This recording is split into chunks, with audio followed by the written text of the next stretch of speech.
Hello everyone, welcome back to Filmsy Cap with fresh new recap. In World War II, a Japanese prisoner ship in the Pacific Ocean, followed by a deserted island.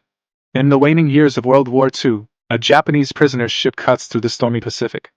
Among the captives is Hiroshi Saito, a Japanese businessman accused of treason. Shackled and isolated at the ship's stern, Saito is haunted by the weight of his alleged betrayal. Two guards escort him to the ship's commander, Captain Tanaka, whose eyes burn with contempt. "You betrayed your country," Tanaka sneers. "Death would be too kind for you." Instead of execution, Tanaka devises a crueler punishment. Another prisoner, Lieutenant James Bronson, a British officer seething with hatred for the Japanese, is dragged into the cabin. Tanaka's plan is diabolical.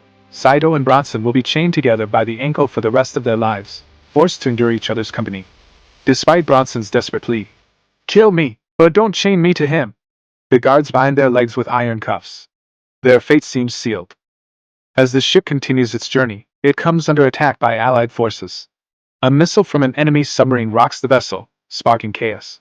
The prisoners revolt, and Saito and Bronson seize the opportunity to escape. Amid the pandemonium, they fight their way through soldiers, their chain clanking with every step. As the ship begins to sink, Captain Tanaka corners them in the cabin, drawing his pistol to execute them. Bronson reacts swiftly, disarming Tanaka, and the two prisoners leap into the churning sea just as the ship explodes. Hours later, exhausted and battered, they wash ashore on a deserted island. Bronson collapses, unconscious. Saito, waking the next morning, hopes it was all a nightmare, until he feels the chains still binding him to Bronson. Nearby, they discover the body of a dead soldier washed ashore, a pistol still clutched in his hand. Saito retrieves the weapon, his mind racing with the temptation to kill Bronson and free himself. As Saito contemplates his choice, Bronson awakens and attacks him, fueled by rage and mistrust. Their struggle on the beach is interrupted by a blood-curdling scream from the sea. A monstrous creature, large, reptilian, with razor-sharp claws and lightning speed, emerges from the water, drawn by the scent of Sato's bloodied leg. Bronson tries to push Saito into the sea, but the creature lunges at him instead. In a split-second decision, Saito grabs the pistol and shoots the creature, wounding it and driving it back into the water. Bronson, now injured, collapses. Realizing the island harbors dangers far greater than their mutual hatred, Saito and Bronson form an uneasy truce. Language barriers frustrate their communication. Saito speaks only Japanese, Bronson only English. The necessity forces cooperation. They scavenge supplies from the shore, including a pack of cigarettes Bronson offers Saito, who refuses with a shake of his head, his eyes heavy with sorrow. While scavenging, Bronson discovers the body of a young British soldier, his friend. Overwhelmed with grief, he laments. "He was just a boy.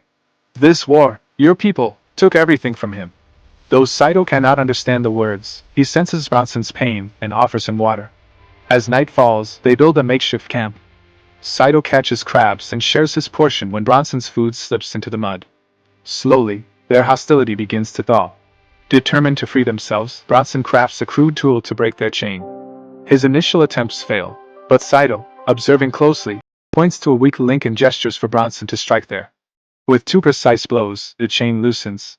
Bronson hesitates but hands the tool to Saito, who frees him with a single strike. Their celebration is cut short by a rustling in the darkness. The creature is still out there. Their fragile alliance is tested when they encounter two Japanese soldiers and a prisoner who survived the shipwreck. Bronson hides, fearing Saito will betray him. Instead, Saito deceives the soldiers, claiming he's alone. The soldiers grow suspicious, noticing clues of Bronson's presence. One reveals Sato's status as a traitor, drawing a sword to kill him. Before he can strike, a terrifying roar echoes across the island. The creature attacks, killing the soldiers and their prisoner in a brutal frenzy. Saito and Bronson flee, barely escaping. After that, the creature chased them and brutally injured both of them. They barely survived but became separated.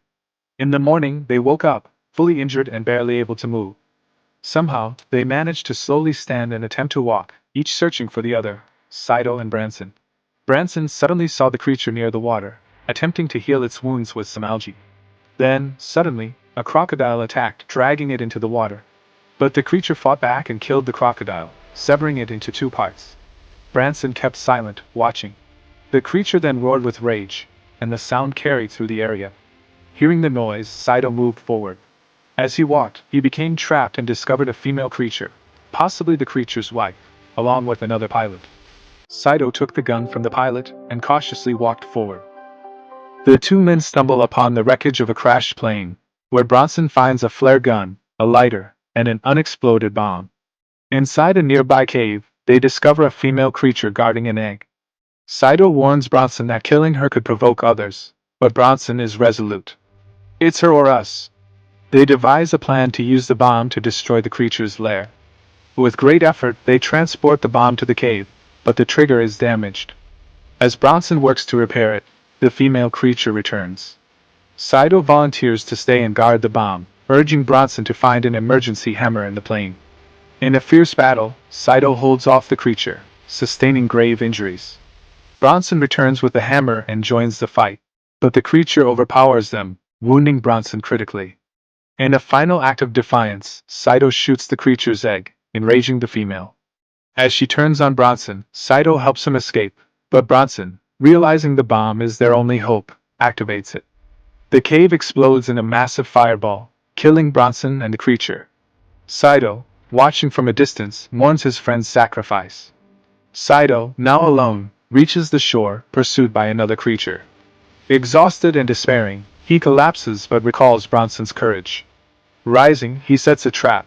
In a brutal fight, Saito disembowels the creature with a katana, collapsing from his wounds as it dies. He tries to signal for rescue with a flare gun, but it fails. Defeated, he passes out on the sand. Saito awakens aboard an American ship, where an officer and a Japanese translator interrogate him. Saito remains silent, his mind replaying their shared struggle. Saito gazes at the island through a porthole. In the distance, faint roars echo, hinting that more creatures still lurk in the shadows. The island, now a forgotten battleground, remains untamed. Hope you liked it. Also, thanks for watching and see you on next video.